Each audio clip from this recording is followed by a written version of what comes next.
नर्मदा जी के पास जब जय जयकारा करने लगे तो यज्ञ में जितने बैठे थे यजमान सबका ध्यान उधर गया। देखे कि एक छोटा सा बालक बढ़िया ताली बजा बजा करके आनंदित होकर के नाच रहा है। भगवान वामन जैसे ही यज्ञ मंडप के पास आए, बलि ने देखा कि देख करके लगा कि सूर्य भगवान आगे रखा है। जैसे ही बलि सामने पहुंचे, हाथ जोड़ करके कहा, महाराज मेरे यज्ञ में आप पधारे हैं, आपका स्वागत है, मैं आपका परिचय जानना है। भगवान वामन ने कहा, देखो बहता जोगी रमता पानी, इनका कोई ठिकाना ना है। हमारा परिचय क्या करोगे, हम तो मस्त घूमते रहते। कहा, महाराज आप मेरे यज्ञ में आए हैं, मेरा ये बड़ा सौभाग्य है। मैं सोचता हूँ आपको देख करके कि आप दिव्य विभूति है, मैं आपको कुछ दे करके अपने आप के धर्म को पवित्र करना है। भगवान वामन ने कहा, देखो भैया हमारे पास सब कुछ परिपूर्ण है, हमें और कुछ नहीं चाहिए। न हमें कहीं आश्रम बनाना है, ना तो हमें कहीं भंडारा करना, हम तो भगवान का भजन करते रहते। कहा, महाराज तब तो मेरे को देना ही है आप। वामन भगवान ने कहा, क्या देना चाहते हो? बोले, मैं तुम्हारी बढ़िया से शादी करवाई दूं। वामन भगवान ने कहा, हम इतने छोटे हैं, ऐसी बौनी लड़की कहाँ मिली? कहा, मैं बिल्कुल अपने राज्य में कहीं ना कहीं से इंतजाम कर दूं। कहा, जब घर गृहस्थी बन जाएगी तो पालने के लिए फिर उसके पालन पोषण की। बोले, मैं जितना भी राज्य दे दूंगा तुम्हें, भूमि दे दूंगा, चिंता नहीं। कहा, ये भी ठीक है, भोजन की व्यवस्था हो जाएगी। अरे पत्नी रहेगी और 1 2 4 बच्चे हो गए, तो वो बच्चे जब होंगे तो अगर एक आध कोई बच्चा मर गया तो रोएगा कौन? तो बलि ने कहा, तुम पागल हो क्या? अरे बच्चा जब तुम्हारा रहेगा, मरेगा तो तुमको रोना पड़ेगा। वामन भगवान ने कहा कि देखो हम तो हमेशा आनंदित रहते हैं, हमें कोई प्रकार के परिवार की जरूरत नहीं है। अगर हम परिवार बनाएंगे तो एक न एक दिन परिवार के लिए बैठ कर के रोना पड़ेगा, इसलिए हमने ऐसा कोई काम नहीं। बलि ने कहा, महाराज मेरे को दुख लगेगा, मेरे यहाँ से आप वैसे जाएंगे। कहा, अगर तुम देना चाहते हो तो मेरे पैर से नाप करके 3 पैर भूमि मेरे को दे दो। तो 3 पैर भूमि, हाँ ये वामन भगवान आ गए। बोलिए वामन भगवान की दंड लेकर के। और भगवान वामन जैसे बलि के सामने आए तो बलि के सामने जैसे ही आते हैं और बलि ने कहा कि आप छोटे हैं परंतु आपकी बुद्धि भी छोटी है, 3 पैर भूमि में तो आपका कुछ नहीं हो पाएगा, कम से कम 150 एकड़ जमीन ले लो। कहा, नहीं हमें ज़्यादा नहीं चाहिए, केवल हमारे पैर में नाप कर 3 पैर। संकल्प करो। संकल्प जैसे किया तो उसी समय भगवान ने अपने रूप को बढ़ाया। भगवान का माथा जाकर के आकाश में लग गया। भगवान ने एक पैर आगे बढ़ाया तो पूरी पृथ्वी को नाप लिया, और जैसे ही दूसरा पैर बढ़ाया आकाश तक नाप लिया। क्या ये बताओ अब तीसरा पैर कहाँ रखे? बलि ने कहा, महाराज एक बात बताइए, धन बड़ा होता है कि धन का मालिक बड़ा होता है? भगवान ने कहा, धन से तो धन का मालिक बड़ा होता है। बोले, तीसरा चरण आप मेरे सिर के ऊपर रखें। तो जैसे ही भगवान ने तीसरा चरण रखे, बलि को पाताल में पहुंचा दिया। भगवान ने कहा, बलि एक बात कहें, गुरुजी ने सब प्रकार से तेरे को बताया था ये छलिया विष्णु है, फिर भी तूने बात नहीं माना। तूने सोचा कि मेरे दरबार में परमात्मा आए हैं, भले मेरे को जो कुछ हो जाए परंतु मैं इनको दूंगा। जिस भाव से तूने दिया है इसलिए मैं तेरा ऋणी हूँ, इसलिए मैं यहाँ पर तेरे यहाँ पर चौकीदार के रूप में निवास करूँगा। और अभी जिन भगवान की अपन कथा सुन रहे हो, कहाँ है अभी? वही पाताल में बलि के यहाँ चातुर्मास में भगवान निवास कर रहे हैं। सारे देवताओं को जब पता लगा बड़े दुखी हो गए। देवताओं ने कहा बताओ, तीनों लोगों के मालिक अपने भक्तों के अधीन होकर के और कैसी कैसी लीला करते हैं, और इसलिए तो भक्त लोग भगवान को याद करके कहते हैं कि परमात्मा तेरी लीला का कोई पार नहीं। अरे नाना भांति और नचायो भक्तों ने प्रभु को, नाना नचायो भक्तों ने प्रभु को, लोक लाज कभी नहीं गाज मैंने, लोक लाज कभी नहीं गाज मैंने, वैकुंठ हूँ बिसरायो।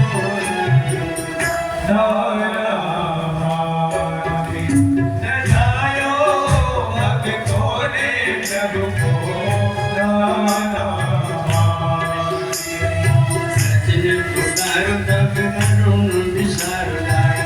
को सहारो सुन प्रेम की पुकार, जब द्रौपदी बिचारी बोली आओ मेरे भाई, मुझे आस है तुम्हारी अब जाऊंगा के द्वार। छोड़ मिठाई दुर्योधन की, छोड़ मिठाई दुर्योधन की, साग विदुर घर आयो।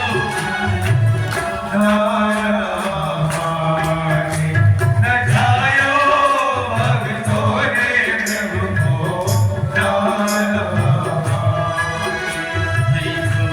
गजानी रजदीनी रजधानी, मेरी माया पहचानी मोलो है बिया, नाम देव ने पुकारे बाके चक्कर चला, भेद मोहिनी बनायो दियो अमृत गला।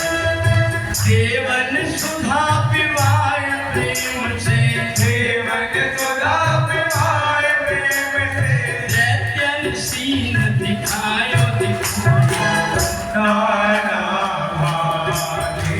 नचायो भक्तों ने प्रभु को,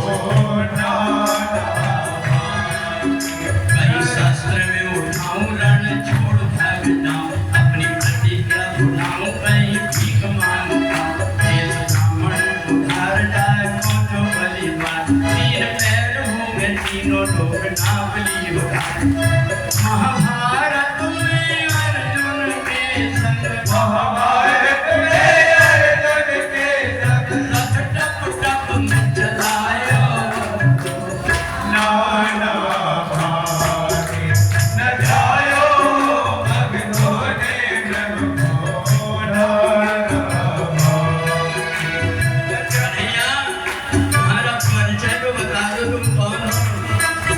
मैं मीरा को गोपाल के रठारी नंदलाल, गोपाल दास तुलसी घोड़ा, लक्ष्मी को भरतार कारो वेदन घोषा, बनो नंद को कुमार सूरदास की घोषा। सोई वृषभान दुलारी ने, कोई रसभान दुलारे ने, चरणों को दास बनायो नाना भागे, नचायो भक्तों ने प्रभु को, नचायो भक्तों ने प्रभु को,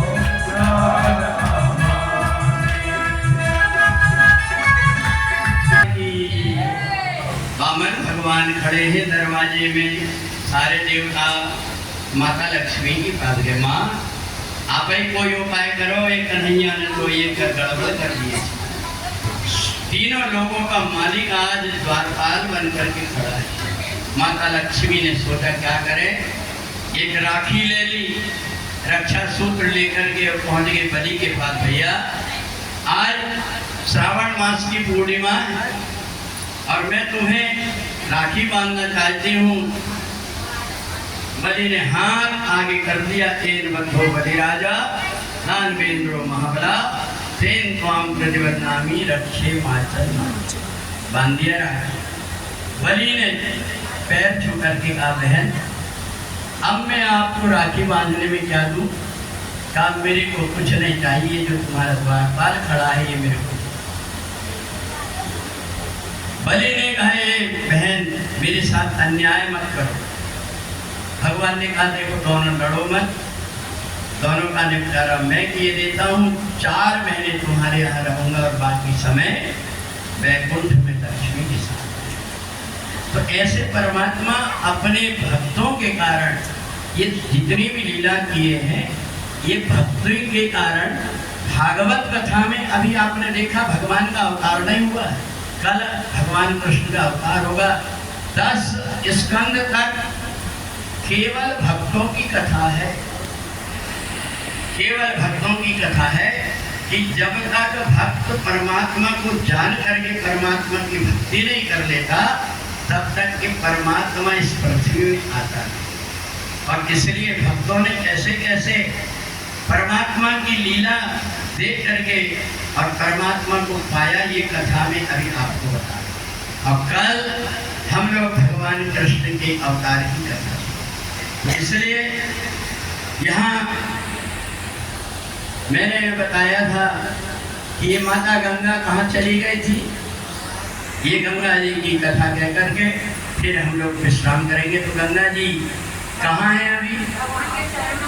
भगवान नारायण के चरणों में जैसे पहुंची, तो जिस समय पर बलि ने देखा कि भगवान ने विराट रूप बनाया है, घबराया नहीं। एक पैर में पूरी पृथ्वी नाप लिया, दूसरे पैर में जब आकाश नापने लगे तो ब्रह्मा जी ने सरस्वती से कहा देखो कस्तूरी की गंध आ रही, ऐसा लगता है कि मेरा कन्हैया आ रहा है। जो देखा तो भगवान के चरण आ रहे। कमंडल लिया और कमंडल में जैसे धोने लगे तो वहीं उनका जो जल था उसके साथ में गंगा जी ब्रह्मा जी की कमंडल में।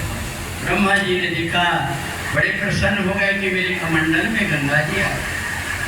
अब इधर सुखदेव जी राजा परीक्षित से कहते हैं, परीक्षित कुछ ऐसे परिवार होते हैं जिन परिवार के उद्धार की चिंता परमात्मा को ही हो।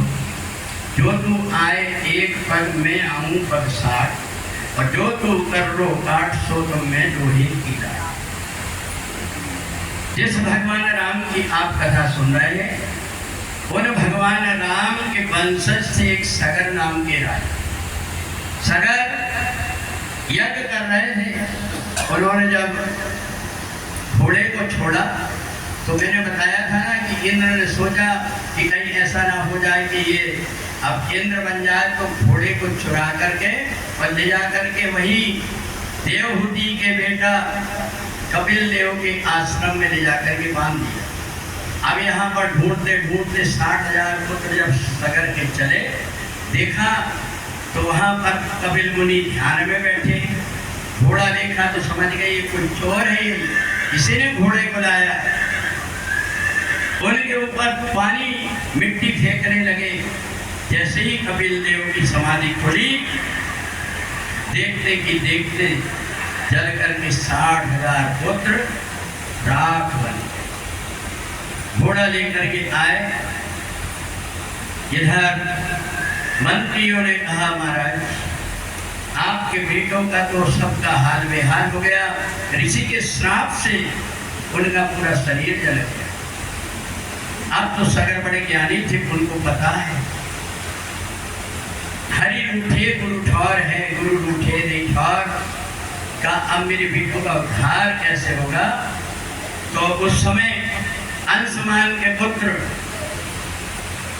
धीरे धीरे करके जब ये बात उनको पता लगी तो उनने सोचा कि अपन कोई ना कोई उपाय करो। तो किसी ने कहा कि अगर पृथ्वी में माता गंगा आएगी तो इनका उद्धार हो जाएगा। अब सारे राजा महाराजा कोशिश करते रहे, एक एक करके सबका शरीर पूरा हो गया।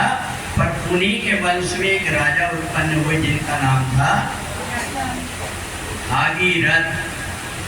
भागीरथ ने सोचा कि अब मैं गंगा को लेकर के आऊँ।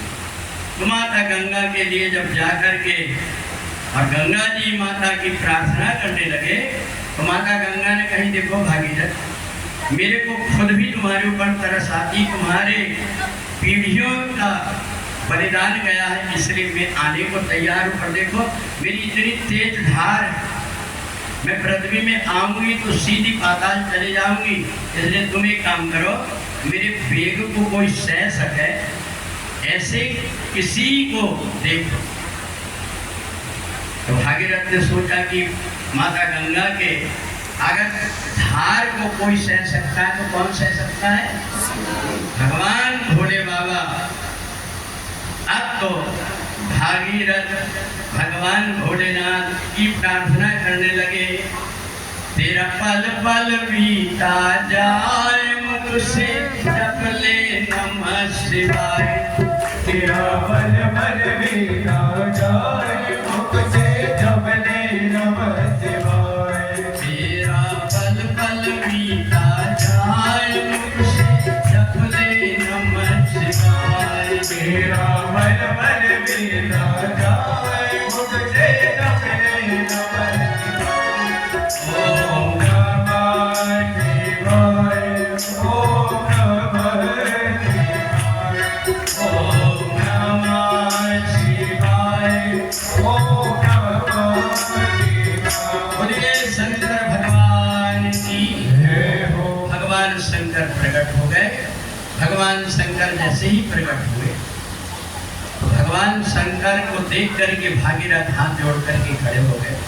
भोले बाबा आप बड़े दयालु हैं, हमारे ऊपर रक्षा करने के लिए माता गंगा को वेग को आप धारण कर लीजिए। शंकर जी ने कहा ठीक है मैं तैयार हूं।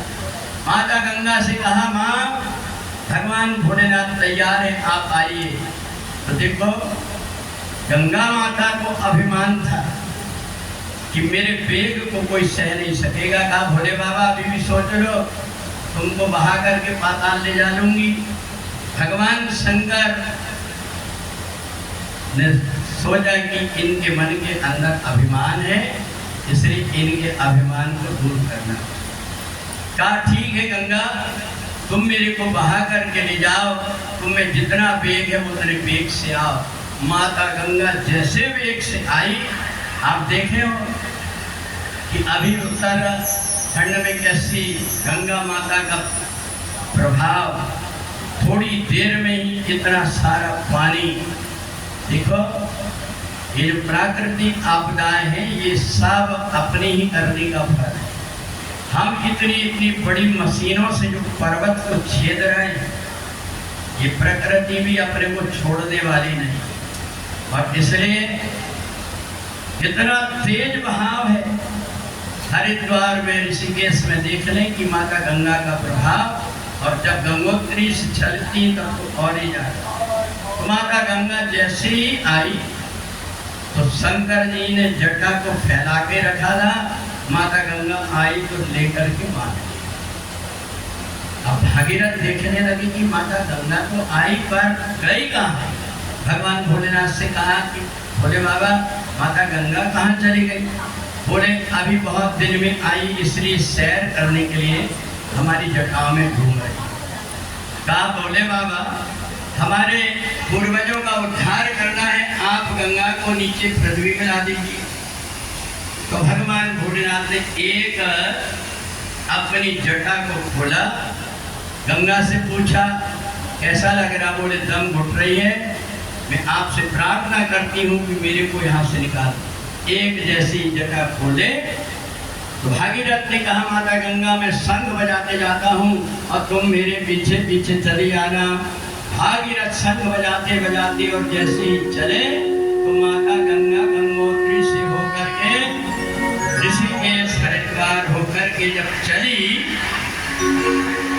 तो भागीरथ थक गए, थोड़ी देर विश्राम करने लगे। इतने में जन्नू ऋषि की प्रातः काल की पूजा हो रही थी, उनने बजाया शंख, माता गंगा को शंख की तरफ चली। जैसे शंख की तरफ चली तो पूरे जन्नू ऋषि का पूरा आश्रम के जितने सामान थे सब बह गए। जन्नू ऋषि आए, केशवाय नमः, माधवाय नमः, गोविंदाय नमः कह करके पी गए। जन्नू ऋषि एक योगी थे, कर्तुम अकर्तुम अन्यथा कर्तुम की जिसमें शक्ति होती है वो योगी महापुरुष होता है।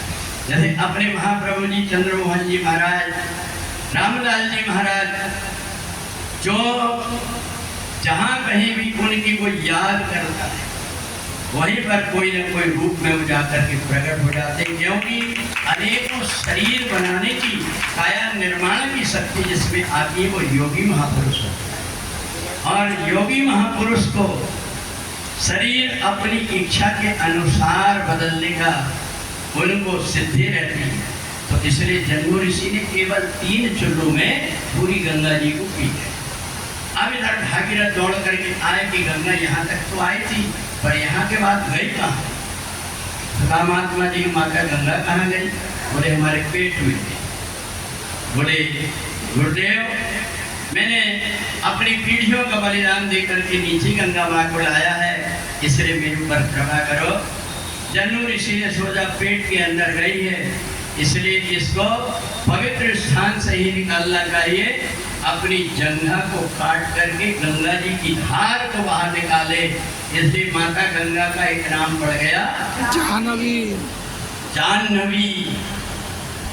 माता जाह्नवी वहां से निकल करके जब चली तो बनारस इलाहाबाद होते हुए और जैसे ही गंगा सागर में पहुंचती है वहां जाकर के और सागर के पुत्रों का उद्धार किया।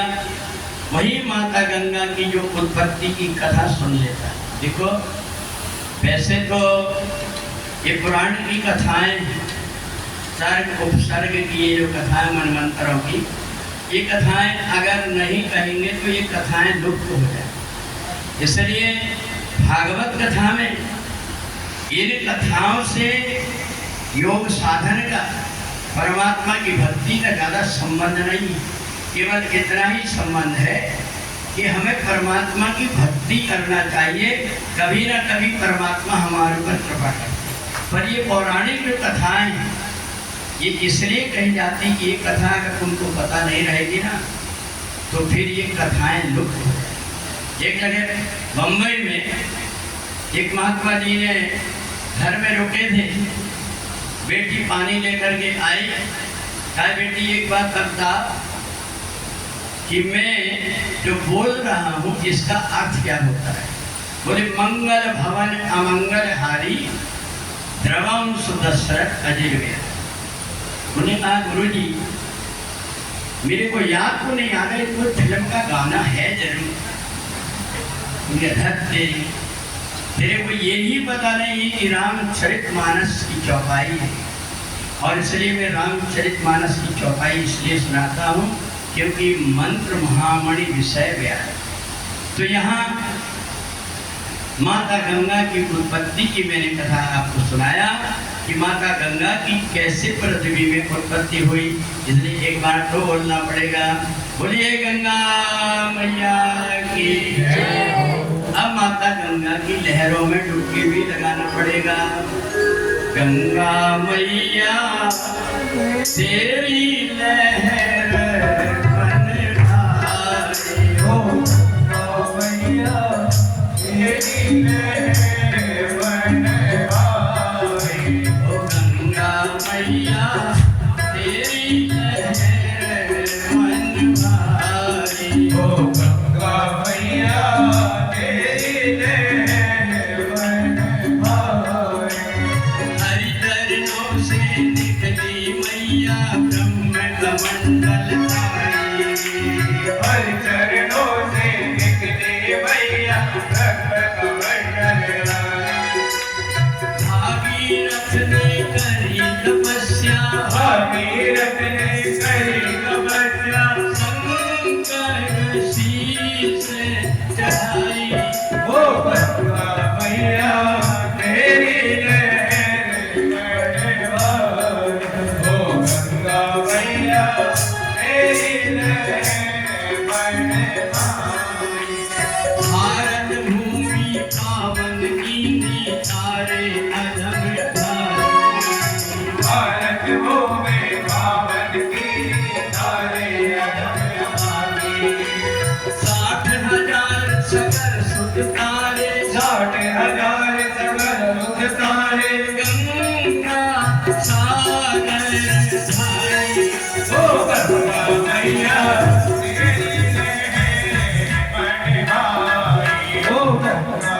मैया तेरी लहर बने वो गंगा मैया तेरी लहर बने गंगा मैया तेरी महिमा हमसे कहीं न जाए।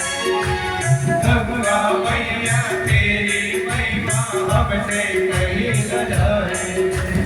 जो गंगा की कथा सुनत है, जो गंगा की कथा सुनते हैं भाव सागर तर जाई।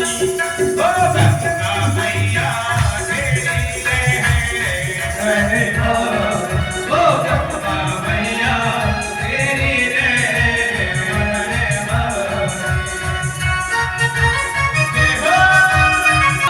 मैया की हो तो सुखदेव जी को राजा परीक्षित ने एक पौराणिक कथा इसलिए सुनाया कि हमारे शरीर के अंदर पूर्व जन्म के जो बुरे कर्म रहते हैं, जिनके कारण जो कष्ट होता है, या हमारा साधना में मन नहीं लगता, भगवान की भक्ति में ध्यान करने के लिए हम बैठते, मन इधर उधर भागता है। असल में गलती अपन क्या करते हैं, अपन मन को लगाते हैं ध्यान में परमात्मा के, जबकि खुद को लगना चाहिए। मन नहीं लगता, चंचलम ही मना कृष्ण प्रमाति बलभद्रणम, अपने आप को साधना में लगाना पड़ता है। और इसलिए जैसे किसी पाइप में गंदा पानी भरा हो और उसको पवित्र अगर साफ करना है, तो साफ पानी को एक तरफ से डालेंगे अपन, तो पहले कैसा पानी निकलेगा? गंदा पानी, क्योंकि पहले का जो भरा है वो गंदा पानी बाहर निकल जाता है। और बाहर निकलने के बाद कल चौथे दिन में भगवान कृष्ण का जब चरित्र आएगा, तो फिर तुम्हें ये गंदा पानी बाहर निकल करके कृष्ण जन्म के रंग में रंग। बोलिए वृंदावन।